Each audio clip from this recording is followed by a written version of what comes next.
എല്ലാവർക്കും നമസ്കാരം. എൻ്റെ പേര് നിതിൻ. ഈ വീഡിയോയിൽ നമുക്ക് OET റീഡിംഗ് പാർട്ട് ബിയിലെ ക്വസ്റ്റ്യൻസ് വളരെ എഫിഷ്യൻ്റ് ആയിട്ട് ആൻസർ ചെയ്യാൻ സഹായിക്കുന്ന ഒരു സ്ട്രാറ്റജി ഡിസ്കസ് ചെയ്യാം. നമ്മൾ യൂസ് ചെയ്യുന്ന സ്ട്രാറ്റജി സെലക്ഷൻ സ്ട്രാറ്റജിയാണ്. അതായത് ചോദ്യത്തിൻ്റെ ഉത്തരം എക്സ്ട്രാക്റ്റിൽ നിന്ന് തന്നെ കണ്ടെത്തി അങ്ങനെ കണ്ടെത്തിയ ഉത്തരം ഉപയോഗിച്ച് റൈറ്റ് ആയിട്ടുള്ള ഓപ്ഷൻസ് സെലക്ട് ചെയ്യുക. ഈ സ്ട്രാറ്റജി നമുക്ക് 4 സിമ്പിൾ സ്റ്റെപ്സ് ഉപയോഗിച്ച് ചെയ്യാവുന്നതാണ്. ആദ്യം തന്നെ ചോദ്യം ശരിക്കും വായിച്ച് എന്ത് ഇൻഫോർമേഷനാണ് എക്സ്ട്രാക്റ്റിൽ നിന്ന് കണ്ടെത്തേണ്ടതെന്ന് മനസ്സിലാക്കുക. അതിനുശേഷം എക്സ്ട്രാക്റ്റ് സ്കിം ചെയ്യാൻ സ്റ്റാർട്ട് ചെയ്യുക. നമ്മൾ പ്രോപ്പറായിട്ട് സ്കിം ചെയ്യുമ്പോൾ ചോദ്യത്തിൻ്റെ ഉത്തരം ഏത് ഭാഗത്താണ് കിടക്കുന്നതെന്ന് നമുക്ക് മനസ്സിലാവും. പിന്നെ ആ ഭാഗം മാത്രം ക്ലോസ് ആയിട്ട് സ്കാൻ ചെയ്ത് അനലൈസ് ചെയ്യുമ്പോൾ നമുക്ക് ഉത്തരം കണ്ടെത്താവുന്നതാണ്. ഫൈനലി നമ്മൾ കണ്ടെത്തിയ ഉത്തരം ഓപ്ഷൻസുമായിട്ട് മാച്ച് ചെയ്യുക.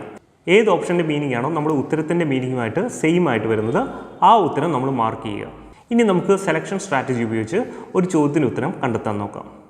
ക്വസ്റ്റ്യനും എക്സ്ട്രാക്റ്റും സ്ക്രീനിൽ പ്രസൻറ്റ് ചെയ്തിട്ടുണ്ട്. ഞാൻ ആദ്യം ഓപ്ഷൻസ് ഹൈഡ് ചെയ്തിരിക്കുകയാണ്, കാരണം ഓപ്ഷൻസ് മിക്കപ്പോഴും ഡിസ്ട്രാക്ടേഴ്സ് ആയിട്ടാണ് ആക്ട് ചെയ്യുന്നത്. അത് തന്നെ ക്വസ്റ്റ്യൻ നമുക്ക് അനലൈസ് ചെയ്യാം. എന്താണ് ക്വസ്റ്റ്യൻ ചോദിക്കുന്നത്? ട്രാൻസ്ഫ്യൂഷൻ പ്രോസസ്സിൽ ഇൻവോൾവ് ആയിരിക്കുന്ന എല്ലാ സ്റ്റാഫും നിർബന്ധമായും എന്ത് ചെയ്തിരിക്കണം എന്നാണ് ക്വസ്റ്റ്യൻ ചോദിക്കുന്നത്. ഇനി നമുക്ക് എക്സ്ട്രാക്റ്റ് സ്കിം ചെയ്യാം. സ്കിമ്മിങ്ങിൻ്റെ ടൈമിൽ എല്ലാ സെൻറ്റൻസിലും എന്ത് ഇൻഫോർമേഷനാണ് കൊടുത്തിരിക്കുന്നത് എന്ന് ഓർത്തിരുന്നാൽ മതി. യാതൊരു ഡീറ്റെയിൽസും നമ്മൾ ഓർത്തിരിക്കേണ്ട ആവശ്യമില്ല.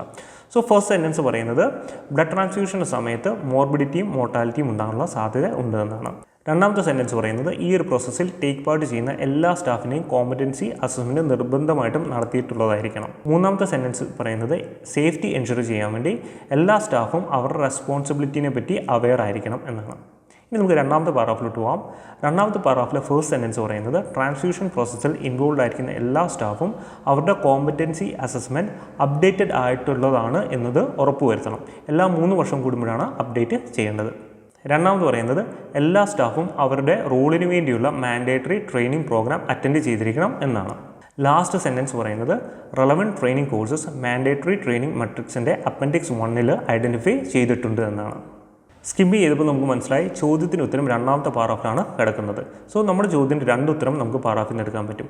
ആദ്യത്തെ ഉത്തരം എന്ന് പറയുന്നത് ട്രാൻസ്ഫ്യൂഷൻ പ്രോസസ്സിൽ ഇൻവോൾവ് ആയിരിക്കുന്ന എല്ലാ സ്റ്റാഫും അവരുടെ കോമ്പറ്റൻസി അസസ്മെൻറ്റ് അപ്ഡേറ്റ് ചെയ്തിട്ടുണ്ട് എന്ന് എൻഷുർ ചെയ്യണം.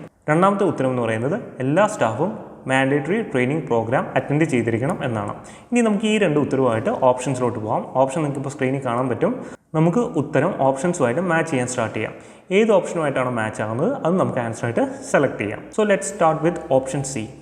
ഓപ്ഷൻ സി എന്താ പറയുന്നത്? Read A document that explain changes in policy. That is wrong.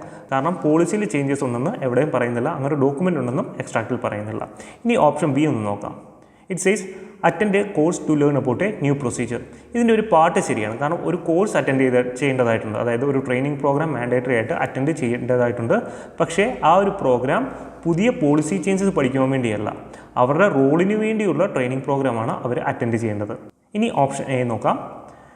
Check that there existing training is valid. അല്ലേ, അത് ശരിയാണ്. കാരണം രണ്ടാമത്തെ പാരാഗ്രാഫിൻ്റെ ആദ്യത്തെ സെൻറ്റൻസ് പറയുന്നുണ്ട് അവരുടെ കോമ്പറ്റൻസി അസസ്മെൻറ്റ് അപ്ഡേറ്റ് ചെയ്തിട്ടുണ്ട് എന്ന് അവർ എൻഷുർ ചെയ്തിരിക്കണമെന്ന്. So option A is our answer.